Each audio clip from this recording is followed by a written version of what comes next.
Hi, everyone. I'm so happy you're back. And you can see on screen with me right now is John Pierce of Oasis Organics.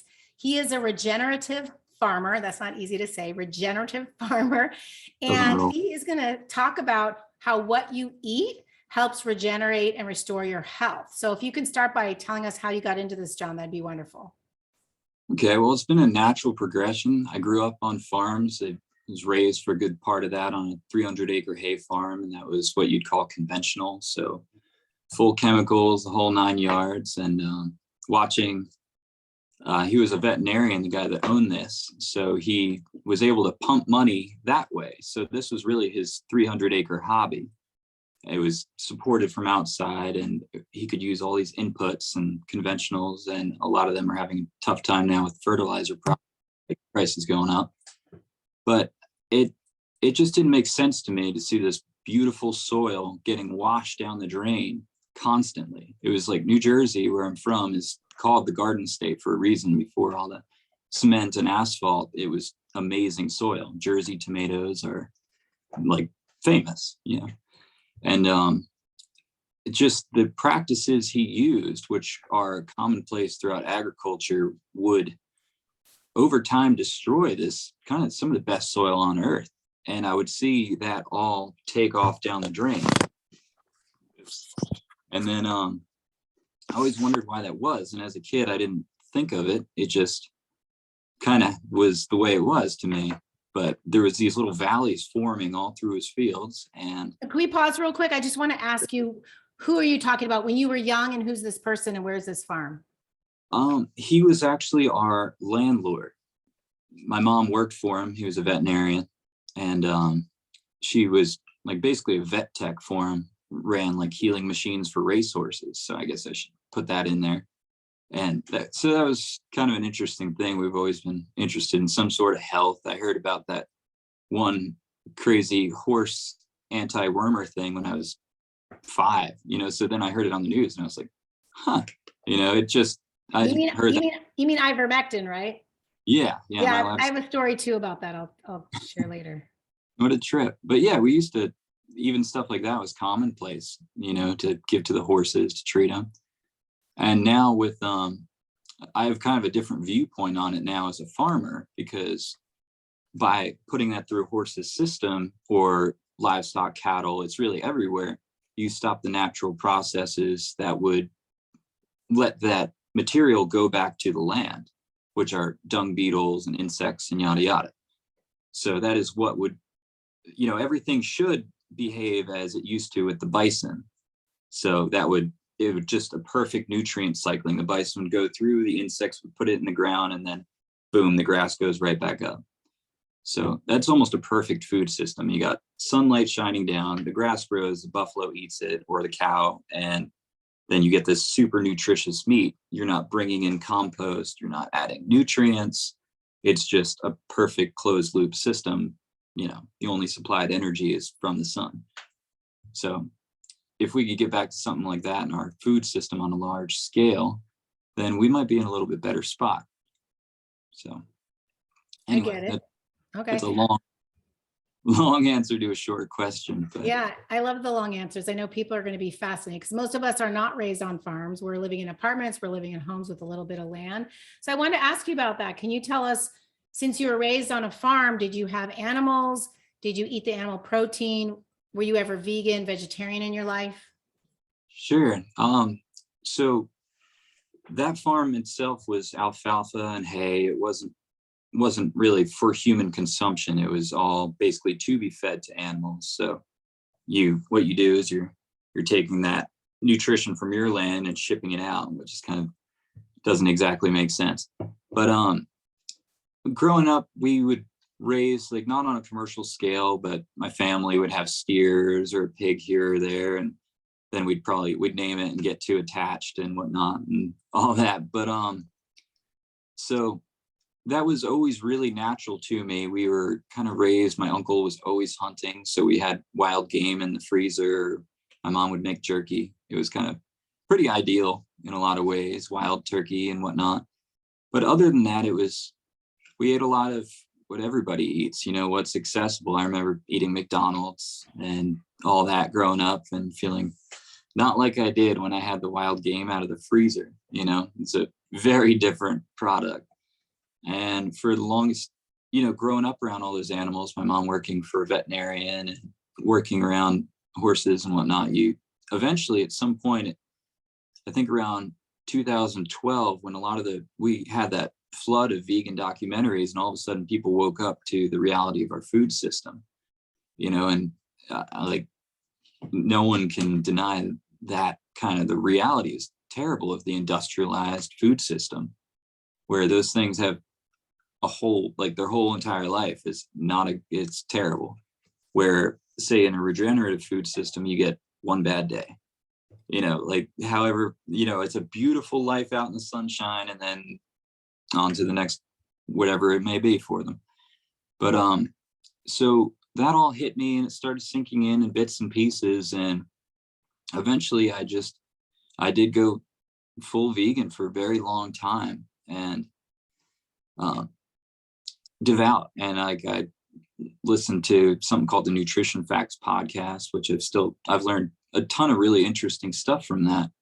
But it all points you to the same direction, you know, and we're all on this journey trying to figure out what's best in this crazy complex world. And, you know, I ended up extremely devout vegan for 2.5 years, which felt like a very long time. And, you know, even though I ate really well, I've always foraged and whatnot. So I was very conscientious about my protein intake and whatnot.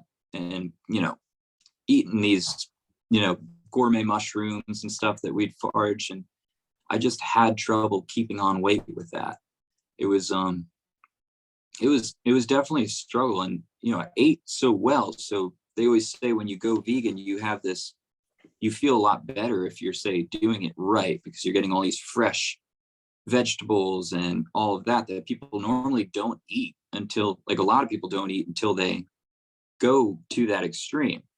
So is that boost coming from all these, is it from being vegan, which like I was led to believe powerfully, or is it from the fact that not only am I eating meat, but I'm adding all the nutrition from fresh vegetables and really being, you know, if you're, I hate to say it, but basing your identity around the way you eat, then is that, oh,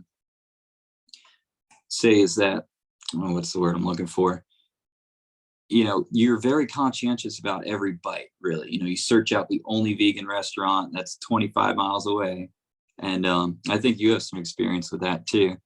But you just, if you focus on what you eat, regardless of what you eat, it's gonna lead you to better choices. But at least for my body, that wasn't necessarily the case.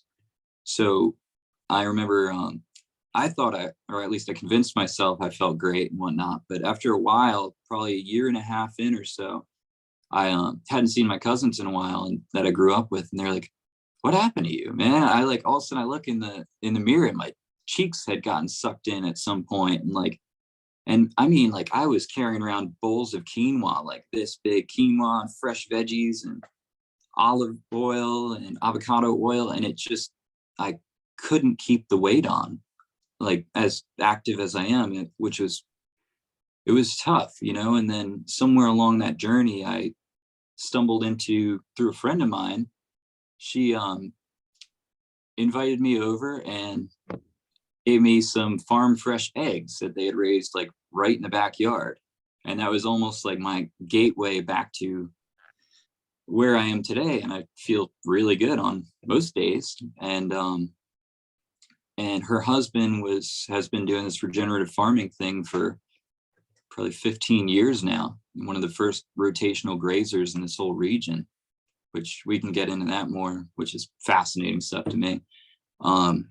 And that just sort of step by step got me back to health in a way. So now I got all this knowledge of vegetables, and fresh produce and plant medicine, truly, and then kind of brought back in super high quality meat as much as I can get it. And that, to me, I feel better than I ever have. So. Okay, so I'd love to explore what you said about the farmer in your area, what you do with regenerative farming. So I think the first thing I want to ask you, how can people reach out to you and how do you help them? I know you're mostly local, but I know you can fly out to people when they need you. Can you tell us your email, your Instagram, and what do you do for people? Sure. So I help people build their own little farm, like small farm scale things if they need be. It's mostly, we have a production for ourselves in our local area, but I love to talk about this stuff. So if I can help anyone get started that has an interest in it, then I would love to do so. You can reach me at john@oasisorganics.net, and that organics is spelled ORGANIX. And you can always reach me on Instagram. That's at Oasis Organics, ORGANIX. And man, even if my phone number's on there, so give me a call if you like, and love to walk you through it. Thanks. Can you tell us a little bit more? I want to get into the farming part, but what do you Sure. think was missing when you were vegan? Because I was vegan for a year, then vegetarian until maybe 3 years ago. I would try to avoid meat as much as possible and have the quinoa and the kale and all that. I personally got anxiety from it. I was missing some nutrients, I guess, for my brain and maybe my microbiome. And I also would get rejected by the Red Cross a lot of the time. If I had to plan, okay, I have to have red meat before I go to the Red Cross a few days before to make sure my iron is up. So I want to talk to you about that. Do you notice a difference in how you felt? And are you aware of nutrients missing in plants that meat has or vice versa? Yeah, absolutely. So that's a loaded gun of a question for some people, but it's just the fact of reality, I guess. So I actually I did a blood test at one point, and I almost passed out. And this is right at the tail end, and like it freaked me out. What really started to get to me was I grew up in New Jersey, and believe it or not, it can get really cold in the Northeast.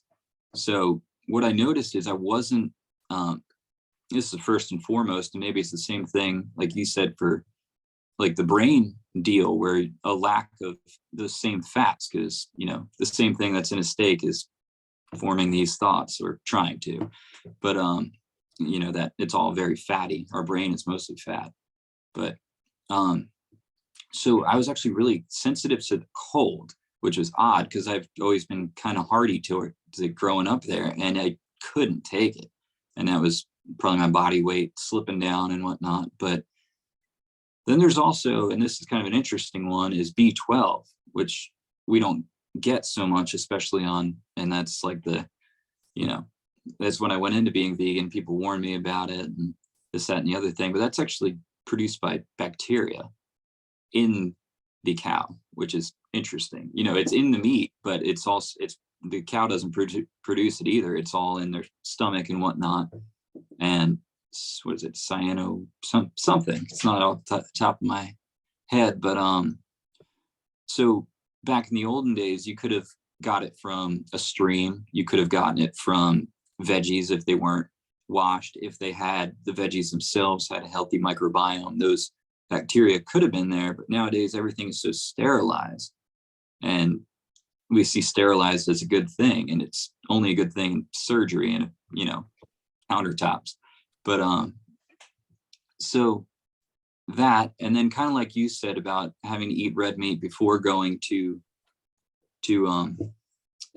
like get your blood drawn, at anemia, I would suppose. I know there's the two different forms of iron, but no amount of spinach could get me feeling like I was there, for lack of a better word. It just, I suppose, wasn't carrying enough oxygen, my blood. But yeah, it's tricky. It's definitely tricky. So I was just looking it up today. What, if someone's vegan, what they can be missing that's only in meat or not enough in the vegan diet. And one you already said, but there's creatine, carnosine, and then vitamin B12, like you just said, is almost exclusively found in animal foods, fish, meat, and eggs.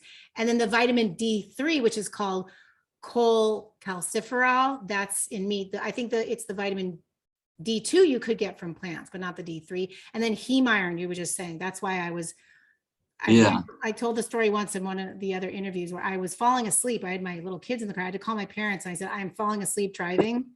I didn't know what it was. I finally realized I was low in heme iron.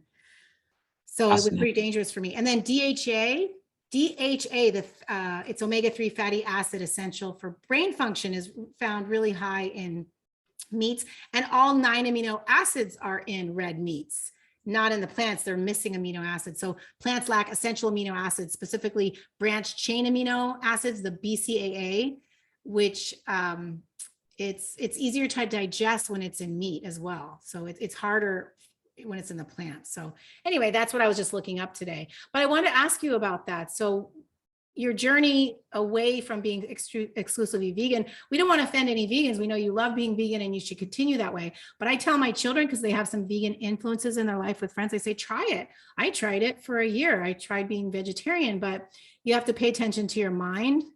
Make sure your mind's okay. Your skin, if you're noticing skin issues, it could be acne, eczema, psoriasis.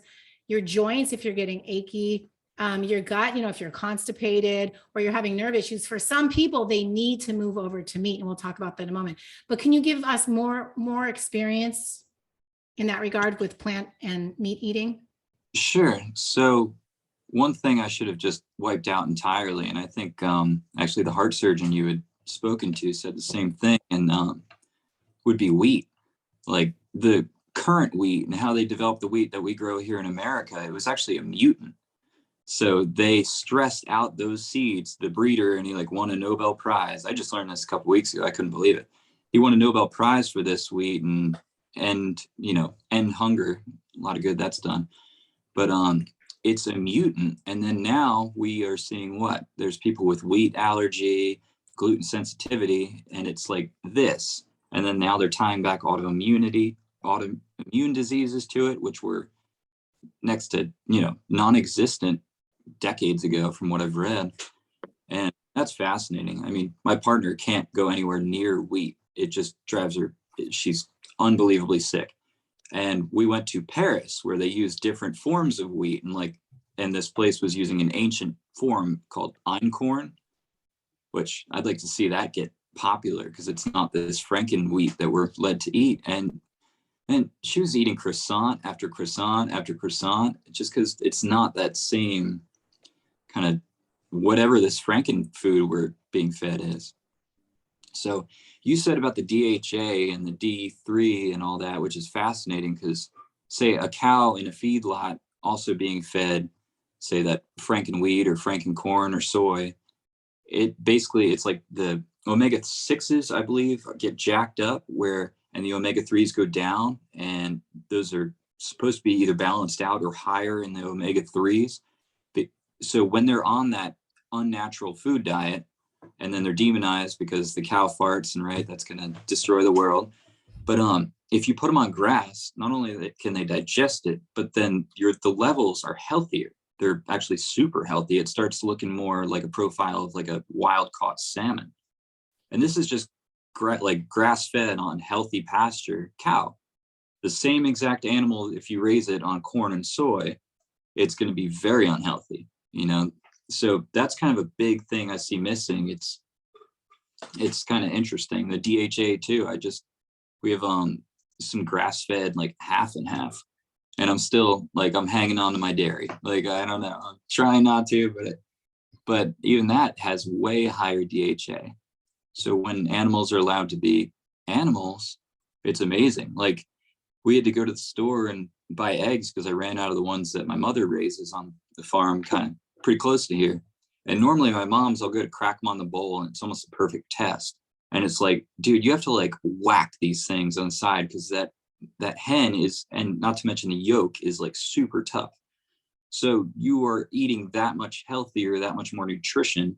The yellow in a yolk is actually it's a collection of all the different plant compounds, and then it's concentrated into that yolk, and then you eat that, and then you are getting that. I can't remember off the top of my head, but that yellow pigment, the more orange it is, the higher it is in nutrition. Just fascinating. You'll go to make scrambled eggs and you can't break the yolk. You're beating them with the fork because it's so nutritionally dense, because that hen isn't put in a battery cage and not allowed to move its entire life. It's running around chasing grasshoppers, and they're like little raptors out on the pasture. It's kind of, if you've never seen a chicken hunt, it's hilarious. It's the most vicious but comical thing you've ever seen. But all that to say, it's the same foods can be so healthy for us if they're allowed to go do what they're supposed to do, and where agriculture is literally demonized and farmers are kind of looked down upon because, oh, it's, agricultural runoff and there's the dead zone in the Gulf of Mexico and yada, yada, yada. That's because a lot of that is chemicals and nutrients leaving the farm, like I was saying with the erosion, washing down the drain and destroying coral reefs. And it's all happening. But if you say have like a grass-fed cow system, you can test the water below that. And if it's a healthy, thriving grassland, there's no bacteria, there's no coliform, fecal matter, there's no nutrient runoff. It's being trapped, pulled down into those plants that the cow is co-evolved with, or whatever your view on that, but they have evolved together. It's a beneficial thing for the cow to pass by on that plant. So that's why in the Midwest, there used to be topsoils that were 12 feet deep. That's when the Spanish first went, their accounts are the grasses were up to the horse's breast. You know what I mean? Like they're hitting the conquistador on the boots as they went through, and now it's desert. And that's not the cow's fault or the buffalo's fault. It's just the management, and that's a very interesting thing. I'll send you the link for the Savory Institute. And this is an ecologist from Africa turned basically cattle rancher, and he's restoring ecosystems while also growing food, which is fascinating. It's the way nature's meant to be. It's what is it? Disturbance ecology is the term. So the cows come through, munch everything down, and that's all, say, a microbiome. Like they are basically like a little composting machine as they go across the prairie. But back in the day, like if we manage it now, compared to how it used to be with predators, the predators push the cattle herds or the buffalo or whatever have you across, and they don't stay in one place and munch it to the ground.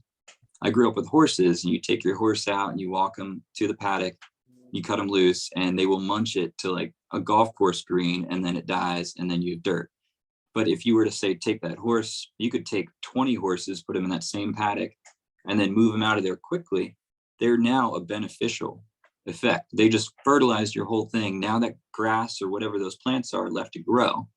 So agriculture can be so positive, but we're kind of using it wrong. And so much of this microbiome science, and the same thing with soil science, which is all just microbiome science as well.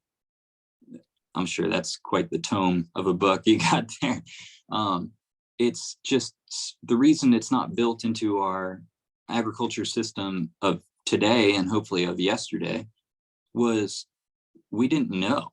We just discovered bacteria that long ago, and I went through microbiology, and all they taught me was that bacteria are going to kill me. This is what can infect you. This is that. That they didn't tell me that was 1% of bacteria, and the other 99% are fighting for me. They're digesting my food. They're like keeping anything from landing on my skin. It's fascinating. They have everything, our best interests in mind, if we can keep that in balance. And that exact same thing goes out, say, in a regenerative agriculture ecosystem. So how do we tie the two together? So, yeah. Love it. So I was off camera. By the way, my style, I always tell people listening, my style is to stay off camera as much as possible because I want to ask the questions and then focus on you and hear what you have to say instead of me standing there just listening. So I was going to show Dr. Rashid his book. I'm going to reach out to him to interview him. So if any of you know him, please reach out and tell him I want to interview him. I'll tell you an interesting story, but the reason I'm talking about it is he was talking about pigs. So I want to ask you about that and then more about regenerative farming. So I never understood. I know biblically we're not supposed to eat pigs. We're supposed to eat ruminant meat. Ruminant meat means 4 stomachs. I don't know if it means the split hooves too, but biblically you're supposed to eat things that are on land. They're supposed to have a split hoof and 4 stomachs, unless they're birds. Chicken is different. Birds are different. Yeah. Most birds you can eat. So in the ocean, it's supposed to have fins and scales. So it'd be tuna, not shark, not catfish, not shrimp, not bottom feeders, not eel. It's supposed to be fins and scales. So that'd be salmon also.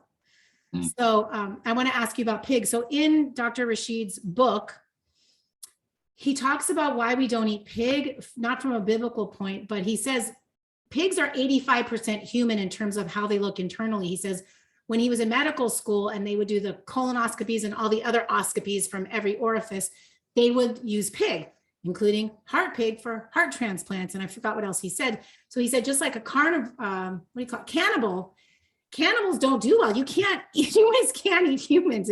It causes problems. So that's why that's in the non-biblical, non-religious sense, he was explaining you don't eat something that's so similar to yourself. So I thought that was very interesting that he said that. So I want to ask you about pigs, what you think and know about them. I was going to say one more thing, actually. One time we were at a farm and my son, he was done with his lollipop. He threw the stick at a pig and the pig ate it. And then I had a friend who lives on a farm. She said, you can throw a dirty baby diaper at a pig and it'll eat it. So it started to make more sense to me. But I want to ask you about pig and regenerative farming. Okay. That's funny you say that because we just went to visit a friend of ours up in the mountains of North Carolina, and she had like a little pet potbelly pig. And this thing was so intelligent. It was scary intelligent. Like I was knocking on the door, messing with it, and it was nudging the door. And then we'd open it up and it would come out. And like, if you stopped petting it, it would like nibble it, like nip at you.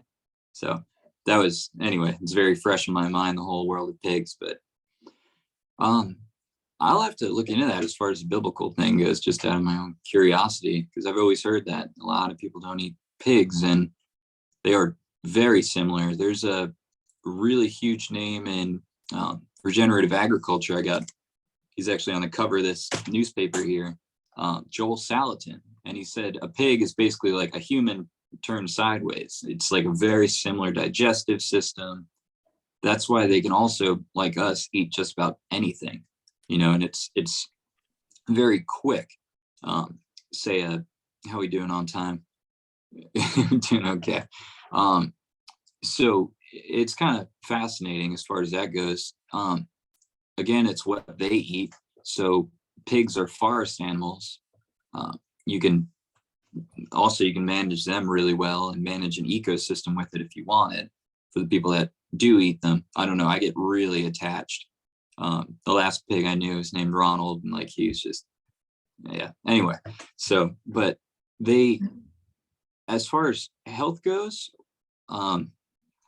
grown well, and again, getting to out there in the sunshine and the whole 9 yards, what they'd call like a forest raised pig or an acorn pig or whatnot is way higher in vitamin D. It's like obscenely high in vitamin D for a meat, which is kind of interesting. But then like your run of the mill, strip of bacon at Waffle House, it's got next to nothing. There's spinach being grown with little to no iron in it because the soils are so depleted, but the same spinach could be packed. Yeah, that's kind of interesting you say that about pigs. I've got a little experience, and they can basically live off of anything, like you said, but hopefully a pig that someone's intending on eating is out under a big oak tree in the shade, rolling in the mud, and not anywhere near a diaper. Or there's a very famous pig farm in Las Vegas that they basically take all that casino food and just shovel it. So I'd like to say if you got to speak to Dr. Buttar, like there's some interesting stuff, say in epigenetics, where, again, same animal, whatever it is, where you got this cow and this cow, twins divided at birth. This one, it lives in a very stressful environment its whole life, that builds up, those hormones, and even on a genetic level, are gonna be there. Where that same one that lived a life of happiness out on a field, and just had one bad day, then that's gonna be just, it'd be night and day. So that even, say with goats, like if you've ever had something made of goat milk and it tasted very, as I would say, goaty, that means that it's uh-oh, there we go. There it is. Okay. We that saw you means the whole time. You're good. Really? Okay. Yeah. Yeah, my yelling at me. So that just means that it's hormones from the goat, whether that be stress, or oftentimes it's like if there's a nanny goat, which is female, and then a ram, you can literally taste those hormones in the milk, which, I don't know enough to know the health effects of that, but it seems common sense that those hormones then, like I know some dairy can be highly inflammatory, especially once it's pasteurized, and those proteins, or speaking of long chain amino acids, but they're all denatured and basically volatilized. But yeah, that's interesting. I'm way off topic from your pig question, but it's fascinating. It really is what the life of whatever that was lived. I'm interested to hear more about the biblical thing, and I'll have to dig into that. Why different cultures for so long have been, do not eat pig. When you said that, and this is way off on another thing, speaking of conventional intensive agriculture versus something more regenerative, and I would say common sense based, but they were taking cattle and feeding it back to cows, and that's what caused mad cow disease, basically through the brain. Dude, this is so nasty to me. Somehow the cows ate, it's a prion, so it's like this weird little, I don't know if it's viral or bacterial, but anyway, that's why you try and emulate nature in everything you do as much as possible. Let the cow eat grass. Do not do something weird like that. And the same thing happens in factory farm chicken and the whole 9 yards. It's whatever they can to cycle it right back in and get it out the door to you. That's why McNuggets can be 99 cents.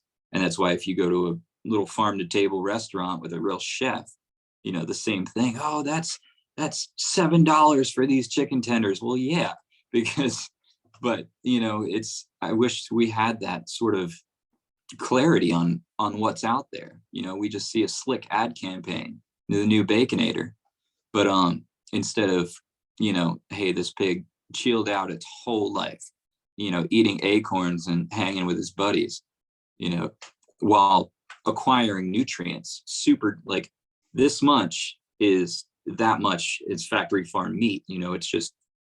It's so much denser. You don't need as much. You don't, so what if it's $20 a pound for something compared to $10 a pound? If you are getting 3 times the nutrition and none of the contaminants, that's a pretty good deal. I'm going to pause because we're going to go into part 2 because we have about under 2 minutes left. So we'll go to part 2. We're going to talk more about regenerative farming that you could do at your apartment, on the deck, or inside the house. If you have a little bit of land, a little bit of grass, maybe you can replace it with some of what John's talking about. I'm going to put his information in the description, as well as I do. I also help people. I use hypnotherapy. I use nutrition tips because I recovered from severe anxiety. It was doom. I felt doom. I didn't want to wake up in the morning. Every day was horrible for almost 2 years, but we have a minute and a half left. So I'm going to talk about that. I worked at Merck Pharmaceuticals. You're not going to believe how divine what you said. You mentioned Dr. Rashid Buttar's name, as well as epigenetics. So I went to, in about May of 2019, I went to his seminar with Bruce Lipton. I think he coined the term epigenetics. And you're not going to believe what they told me and what came to fruition 9 months later. So you said it. But okay, so we're going to say goodbye to everyone. Please find us in part 2. Again, this is Growth Factor is the name of the show, the name of my show. And you can look above at the huge list of videos, just click video, or definitely hit subscribe and send to friends and hit the bell so you can be alerted next time. But thanks, John. We'll come back and we'll see you all in part 2.